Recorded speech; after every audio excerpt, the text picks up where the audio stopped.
সারা বিশ্বে যেখানে অন্য ধর্ম থেকে মুসলিম ধর্ম গ্রহণ করার প্রবণতা বেশি, সেখানে বাংলাদেশি যুবক ডাক্তার সাদমান জামান ইহুদি ধর্মে ধর্মান্তরিত হয়েছেন। শুধু ইসরায়েলে প্রবেশে ও সেখানে থাকার জন্য নিজের ধর্ম ত্যাগ করেছেন তিনি। ফিলিস্তিনের স্বাধীনতার পক্ষে থাকায় বাংলাদেশি নাগরিকরা ইসরায়েলে যেতে পারেন না। যদি কেউ প্রবেশ করে তবে শাস্তির আওতায় আনারও বিধান রয়েছে। এই নিষেধাজ্ঞা অমান্য করে ইসরায়েল ভ্রমণে গিয়েছেন বাংলাদেশের এই তরুণ। 26 বছর বয়সী ডাক্তার সাদমান জামান শুদ্ধ চট্টগ্রামের ছেলে। সাদমান স্কুল জীবন শুরু করেন একটি ইংলিশ মিডিয়াম স্কুলে। এরপর মহসিন কলেজ থেকে এইচএসসি পাশ করে ভর্তি হন চট্টগ্রাম মেডিকেল কলেজে। সেখান থেকে এমবিবিএস কমপ্লিট করে উচ্চশিক্ষার জন্য পাড়ি জমান লন্ডনের কুইন মেরি ইউনিভার্সিটিতে। আর সেখান থেকেই শুরু হয় তার আত্মপরিচয়ের নাটকীয় পরিবর্তন।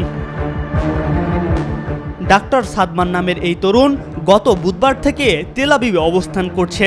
এবারই প্রথম নয়, গত ফেব্রুয়ারিতেও তিনি প্রথম বাংলাদেশি হিসেবে ইসরায়েল ভ্রমণ করেন। আর শুধু তাই নয়, সাদমান এর আগেও ইহুদি ধর্মে দীক্ষাও নিয়েছেন। বাংলাদেশের তরুণ সাদমান লেখাপড়ার জন্য যুক্তরাষ্ট্রে অবস্থান করছিলেন। সেখান থেকে ব্রিটেনে ইহুদিবাদী সংঘ নামের একটি প্রতিষ্ঠানের হয়ে ইসরায়েল সফরে যান।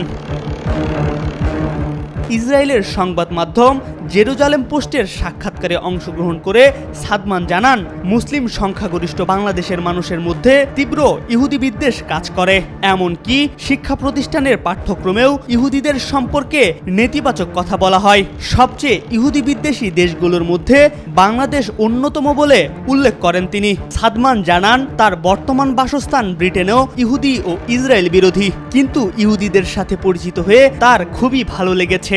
ইসলামের সঙ্গে ইহুদি ধর্মের অনেক মিল রয়েছে বলে উল্লেখ করে সাদমান বলেন, তার দাদাও ইহুদি ধর্ম গ্রহণ করেন এবং বাংলাদেশে তিনি প্রথম ইহুদিদের পক্ষে কথা বলেন। সাদমানের দাদা তাকে বলেছেন, বাঙালিদের আশা আকাঙ্ক্ষা পূরণে যেমন বাংলাদেশ সৃষ্টি হয়েছে, তেমনি ইহুদিদের জন্য ইসরায়েল সৃষ্টি হয়েছে।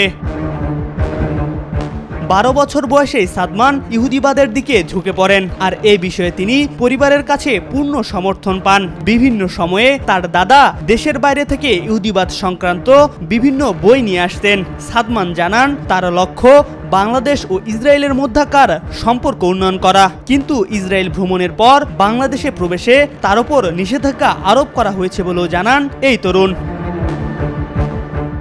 MR আকাশ, আজকাল।